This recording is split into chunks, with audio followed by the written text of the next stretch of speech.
Assalamualaikum warahmatullahi wabarakatuh. Perkenalkan, nama saya Abdul Fajar dari kelas DKP 22F.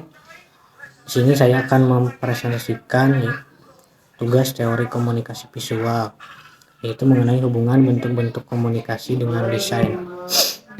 Di sini ada perkenalan diri, CV saya pribadi, kemudian kita masuk kepada komunikasi. Komunikasi adalah prasyarat kehidupan manusia. Komunikasi dilakukan dengan berbagai macam cara, baik verbal maupun non-verbal, baik secara langsung maupun tidak langsung. Komunikasi memiliki salah satu fungsi yang paling vital dari kehidupan manusia itu sendiri. Selagi manusia itu hidup, manusia pasti sedang berkomunikasi dengan dirinya maupun dengan orang-orang di sekitarnya.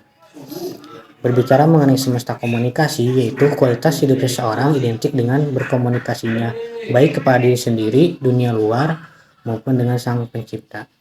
Keberhasilan seseorang bisa dilihat dari kemahirannya dalam berkomunikasi.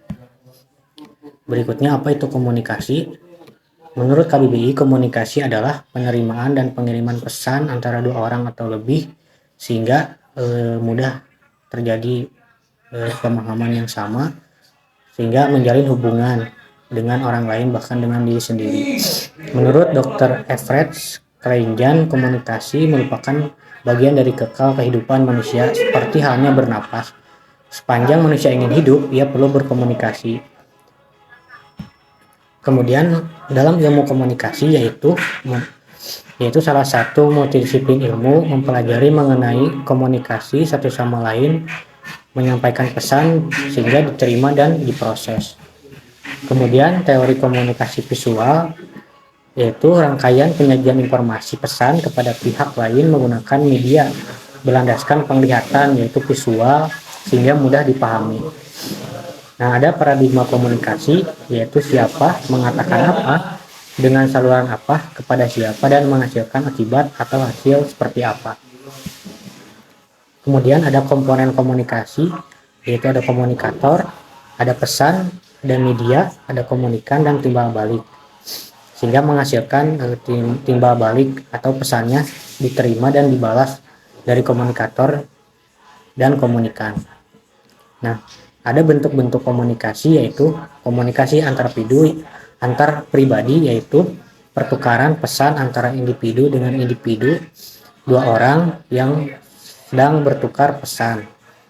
Kemudian komunikasi kelompok yaitu komunikasi yang terjadi di kelompok, yaitu lebih daripada dua orang yang biasanya dipimpin oleh suatu pemimpin sehingga menghasilkan tujuan di kelompoknya itu. Kemudian ada komunikasi organisasi, yaitu komunikasi di organisasi yang terjadi hubungan penerimaan dan pengiriman pesan di organisasi, berbicara mengenai tujuan organisasi. Kemudian ada komunikasi massa, yaitu cakupannya lebih luas dengan media massa sehingga tersampaikan kepada publik yang lebih luas.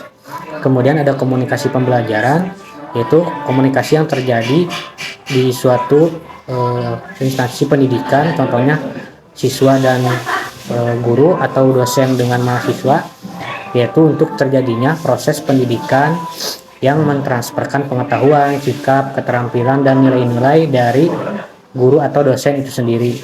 Kemudian ada komunikasi antar budaya, yaitu proses penerimaan dan pengiriman pesan antar individu yang berbeda latar belakang budayanya sehingga mempengaruhi sampai merubah perilaku yang sesuai dengan budayanya.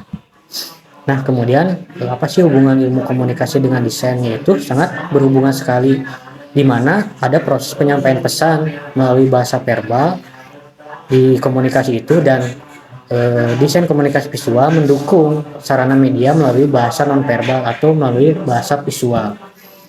Nah, jadi kesimpulannya, bentuk komunikasi apapun akan selalu terhubung dengan desain, karena pada dasarnya ilmu komunikasi dan desain memiliki fungsi yang sama, yaitu mengenai penyampaian sebuah pesan, sehingga pesan yang disampaikan diterima dan dipahami. Mungkin itu yang bisa saya presentasikan. Terima kasih. Assalamualaikum warahmatullahi wabarakatuh.